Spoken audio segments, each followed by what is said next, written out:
Capaldi and Cush Jumbo in a room with a suspect who absolutely does not want to talk. And somehow, that's already one of the most intense things Apple TV has released this year. What is up, Movizo? Today we're talking Criminal Record Season 2. The Apple TV detective thriller that disappeared for 2 years came back quietly and is suddenly reminding everyone why this might be one of the smartest crime shows on streaming right now.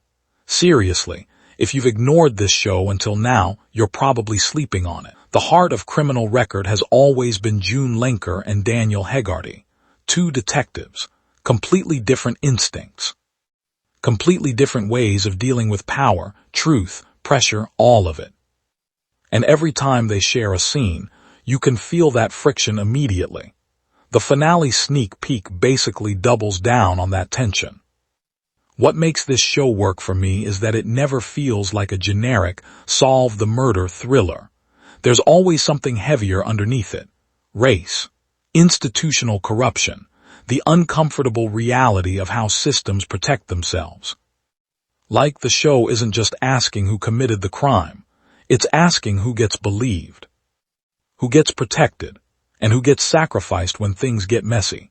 That's why the interrogation scenes hit so hard and honestly, the Mindhunter comparisons actually make sense here. Not because it's flashy, because it's controlled. Just people sitting in a room, pressure building slowly, everybody calculating every word they're saying. That stuff is way harder to pull off than giant action sequences. Capaldi especially is unreal in these scenes. The guy barely moves sometimes and it's still intimidating.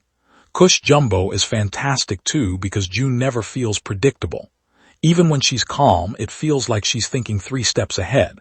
Now I will say this, the 2-year gap between seasons definitely hurt momentum a little. Season 1 built real buzz back in 2024, critics loved it, audiences loved it, and then the show basically vanished for a while. That's rough for a detective series, this dependent on character dynamics and slow burn tension. People forget details. People move on to other shows.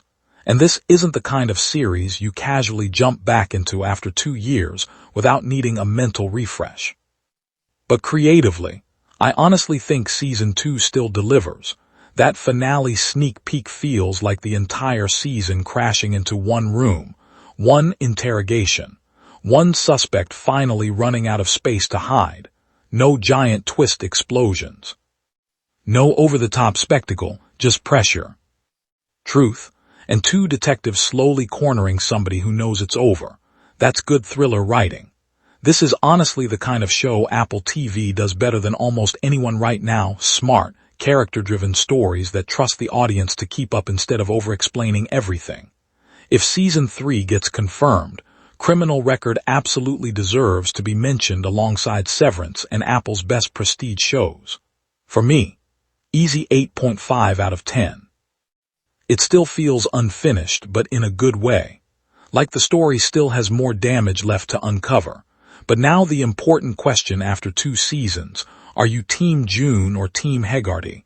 Because honestly, your answer probably says a lot about how you watch this show. Drop it below. And subscribe to Movizo because the full finale breakdown is coming the second this episode drops. See you there.